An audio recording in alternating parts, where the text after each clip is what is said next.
My name is Deniz Koyu. I'm a DJ and producer from Germany, born and raised in Germany, and been touring for about 10 years now and releasing music for a bit longer than that even. Some of my highlights in my career so far were definitely Tomorrowland, main stage. I played Ultra Music Festival in Miami a couple of times. I also played EDC festivals, Creamfields, and a Future Music tour in Australia, which was also a great experience. And last but not least, I did a residency with Access and Surrender and Encore Beach in Vegas for 3 years, which was a lot of fun too. So yeah, those were the highlights.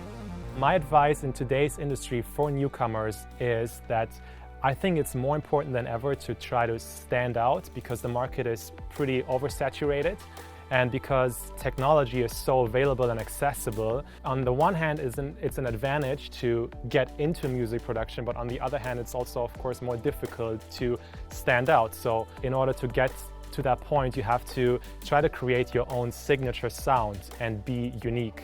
I mean, from my own experience, in order to get there, you have to be really experimental in the studio and playful and try to work with the technology that's out there. And that means not just browsing through preset packs and sample libraries that are out there, which is also fine, I think, but you should try to create a framework around that is your own unique signature sound. So the way I do it is sometimes I have sessions where I just create samples, for example, which is something that I like to do, especially sometimes when you're feeling a bit uninspired in the studio, which can happen. You can't have creative ideas every day to create songs. So what I do then is I have separate sessions where for a full day I just create synth patches, for example. I create my own kick drums, snare drums, percussion sounds. Sometimes I even record percussive sounds and then process them and stuff like that, but I don't use them immediately in a production. So I just put them away in a folder, and then later on, maybe a month later or 2 months later, when I'm looking for a certain sound, I have it available. But then I'm not using just a pre-made sound by somebody else, but it's my own. After a while, I think you're also developing some techniques that are also your own technique in a way, and this way you're really creating your own signature sound because it's your own type of process how you are getting to these sounds. So that's a big advantage in the end, and it takes some time, but it's definitely worth it.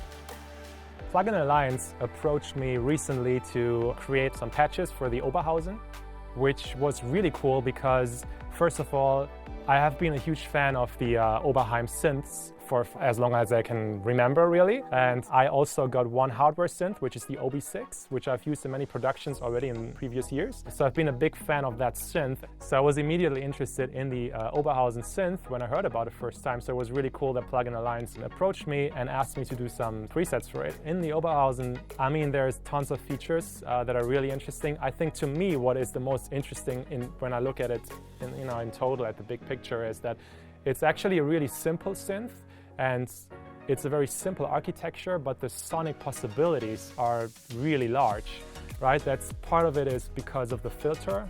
And then the effect section is really great, I think, especially in the Oberhausen. I'm a huge fan of the distortion unit. Also, the reverb unit is amazing. There I have to say, other software synths, you have an integrated reverb unit, but most of the time, either it sounds really bad, to be honest, or it sounds like a typical reverb unit, while then it's like kind of unnecessary because you already have your typical reverb plugins that you could use. But the reverb unit in the Oberhausen is really different. It has a very unique sound, and I really like to use it. It doesn't fit for every type of patch that I want to create, but for certain sounds it's very special, very unique, and it's really cool to use. And of course, it's also great to have the Mac EQ to shape the sounds. The top end is incredible on that EQ. I also use the separate Mac EQ plugin a lot of times, but it's great to have it inside the synth.